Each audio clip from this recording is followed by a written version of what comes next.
بسم اللہ الرحمن الرحیم۔ السلام علیکم، آپ دیکھ رہے ہیں میرا یوٹیوب چینل۔ اب تک آپ نے میرے چینل کو سبسکرائب نہیں کیا تو پلیز سبسکرائب کر دیں، بیل آئیکن کو پریس کر دیں تاکہ میری آنے والی ہر نئی ویڈیو آپ کو سب سے پہلے موصول ہو سکے۔ اس ویڈیو میں ہم بات کریں گے سورہ یاسین کی۔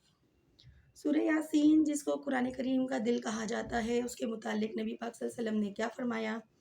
حضرت معقل بن یسار سے روایت ہے، نبی کریم صلی اللہ علیہ وآلہ وسلم نے فرمایا، جس نے اللہ کی رضا کے لیے سورہ یاسین پڑھی اس کے پچھلے گناہ معاف کر دیے جائیں گے، لہٰذا یہ مبارک سورت مرنے والوں کے پاس پڑھا کرو۔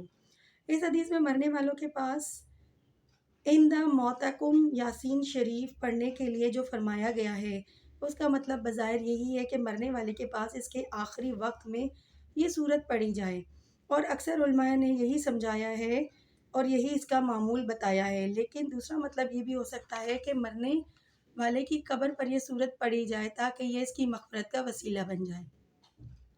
عطا بن ابی رباح تابعی سے روایت ہے، انہوں نے کہا، مجھے یہ بات پہنچی ہے کہ رسول اکرم صلی اللہ علیہ وسلم نے فرمایا، جو بندہ دن کے ابتدائی حصے میں یعنی علی صبح سورہ یاسین پڑھے گا، اللہ تعالیٰ اس کی تمام حاجتیں پورا فرما دیں گے۔ سنن ابی داؤد۔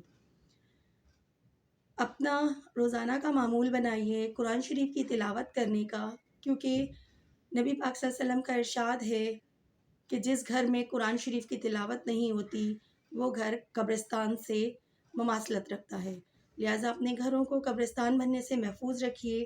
روزانہ قرآن پاک کی تلاوت کیجیے، سورہ یاسین کی بھی تلاوت کیجیے تاکہ اللہ پاک آپ کے تمام حاجتوں کو پورا کرے۔ اپنی خاص دعاؤں میں مجھے بھی یاد رکھیے گا۔ اللہ حافظ۔